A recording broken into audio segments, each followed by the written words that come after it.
رب العالمین کی ڈیوٹی چھوڑنے کی سزا۔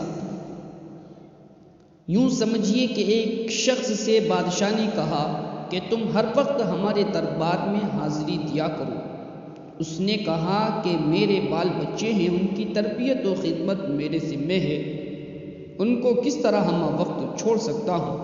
بادشاہ نے کہا ہم ان کی تربیت کریں گے اور ان کے کھانے پینے کا خرچ ہمارے ذمے ہے۔ اس شخص نے کہا تو ضرور میں ہر وقت حاضر دربار رہوں گا۔ بادشاہ نے 20 گاؤں جائیداد میں دیے۔ اس شخص نے شکریہ ادا کیا، اس پر 20 کے بجائے 50 گاؤں ملے۔ پھر شکر کیا اور زیادتی ہوئی، 100 گاؤں ہو گئے، اور جب ڈیوٹی پر حاضر رہا تو انعام بڑھتا ہی گیا، حتیٰ کہ 200 گاؤں بادشاہ نے اس کی ملکیت کر دیے۔ ایک مدت اسی پر گزرتی رہی۔ ایک روز اس شخص کو خیال ہوا کہ میرے گھر کتنا مال اور کتنی دولت جمع ہے، مگر اس نے آج تک اس کا مزہ تک نہیں چکھا۔ آج بادشاہ سے اجازت لے کر مکان پر سونا چاہیے۔ چنانچہ اس نے بادشاہ سے اجازت دی اور گھر جا کر سویا۔ رات کو خوب مزے اڑائے اور طرح طرح کے کھانے اور مٹھائی وغیرہ کھانے میں مشغول رہا۔ صبح کے قریب آنکھ لگ گئی اور سوتے سوتے 10 بجے سو کر اٹھا۔ بادشاہ کے یہاں پہنچا۔ بادشاہ نے ڈانٹا کہ دیر کیوں لگائی؟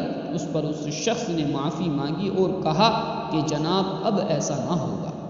خیر، معافی ہو گئی۔ چونکہ منہ کو مزہ لگ چکا تھا، اس لیے ایک روز پھر اجازت لے کر گھر گیا۔ اس روز اور بھی زیادہ لذت اور مزے میں مشغول ہوا اور بجائے 10 بجے کے 12 بجے سو کر اٹھا اور شرماتے شرماتے دربار شاہی میں حاضری دی۔ بادشاہ نے اس روز بھی معاف کر دیا۔ ایک روز پھر گیا اور رات بھر مزے اڑائے۔ نیند کا غلبہ ہوا اور آنکھ لگ گئی۔ سوتے سوتے شام کو اٹھا۔ اب تو دربار میں حاضر ہونے کو دل نہ چاہا کہ 2 مرتبہ تو معافی ہو گئی ہے، اب جانے میں شرم آتی ہے۔ بادشاہ نے طلب کیا، جب بھی نہ گیا۔ تنبیہ کی ضرورت پڑی اور بادشاہ نے 10 گاؤں چھین لیے۔ اس پر کچھ متنبہ نہ ہوا اور سوچا کہ ابھی تو 190 گاؤں باقی ہیں جو میرے مزے اڑانے کے لیے کافی ہیں۔ بادشاہ نے کچھ گاؤں اور چھین لیے۔ اس پر بھی متنبہ نہ ہوا، حتیٰ کہ سب جائیداد چھن گئی اور مکان وغیرہ کوئی چیز پاس نہ رہی۔ اس پر بھی کچھ سمجھ نہ آئی اور بھیک مانگنا شروع کر دیا۔ بادشاہ نے کہا کہ سرے بازار کھڑا کر کے بھنگی سے جوتے لگوائے جائیں۔ چنانچہ جوتے لگائے گئے۔ ایسا ہی حال مسلمانوں کا ہے۔ جب تک اللہ کی ڈیوٹی پر رہے، اس کے دربار میں حاضر رہے، حکومت و سلطنت بڑھتی رہی اور دنیا پر چھا گئے۔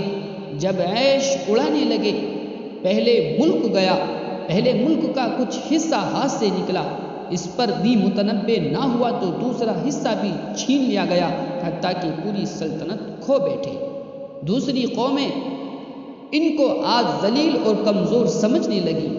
تعجب کی بات ہے کہ جو قوم دنیا میں خدائی اخلاق پھیلانے کو آئی تھی، دوسری قومیں آج اس کو جوتے لگاتی ہے۔ حاصل یہ ہے کہ رب العالمین کی ڈیوٹی چھوڑنے کے سبب حکومت بھی گئی، عزت بھی گئی، مال بھی چھینا، دولت بھی، طاقت بھی گری، شوکت بھی رخصت ہو گئی۔